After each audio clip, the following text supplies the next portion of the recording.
For more than 2 months, parts of the U.S. have been dealing with a parasitic outbreak linked to iceberg lettuce. The CDC reports since May 1st, a little less than 2,000 cases of Cyclospora have been recorded, including 42 cases right here in Washington. And according to the State Department of Health, most of those cases were reported after people traveled to states with an outbreak. Now, joining us this morning is Dr. Yuan-Po, the medical director of infectious disease and outbreak response with Optum Washington.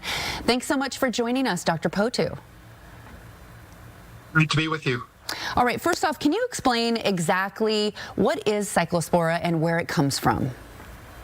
Cyclospora is a parasite. It is from contamination of water by human feces, and is usually acquired from eating contaminated lettuce or fruits or vegetables.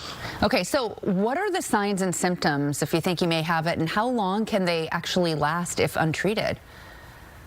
So Cyclospora produces prolonged diarrhea that's lasting more than 7 to 14 days. It is also very uncommon in the West Coast right now. We have scattered cases from people traveling. And most of the diarrhea we're seeing is from food poisoning or norovirus, which occurs very quickly and lasts only 2 to 3 days. Okay, so that diarrhea, if it keeps going on, can be very just dehydrating. What should someone do if they have symptoms? Yeah, if anybody has diarrhea that lasts more than 7 to 14 days, they probably need to be seen and they may need some testing. The other reasons to be seen are if you have high fevers, 101, 102, 103, or you're having bloody diarrhea or persistent vomiting. Those are the reasons to be seen. Okay, so they come in, how do you diagnose it and decide it's different from, say, like a norovirus or something, and then how do you treat it? So first of all, norovirus and food poisoning are the most common forms of diarrhea, and they come and go within 24 to 48 hours, 3 days at the most.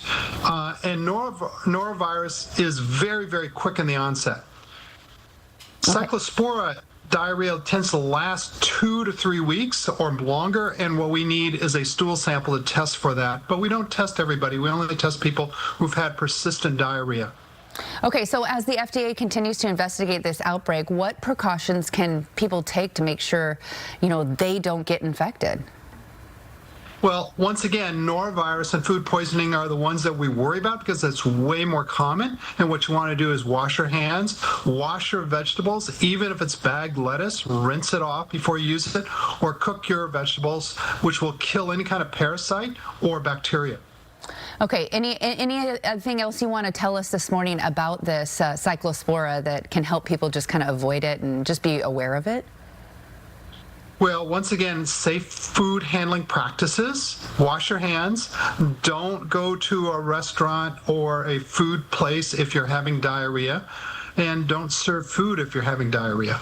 Okay, well, that seems like common knowledge, but sometimes we forget. So, Dr. Yuan-Po, thank you so much again for joining us this morning and helping us get through the Cyclospora situation.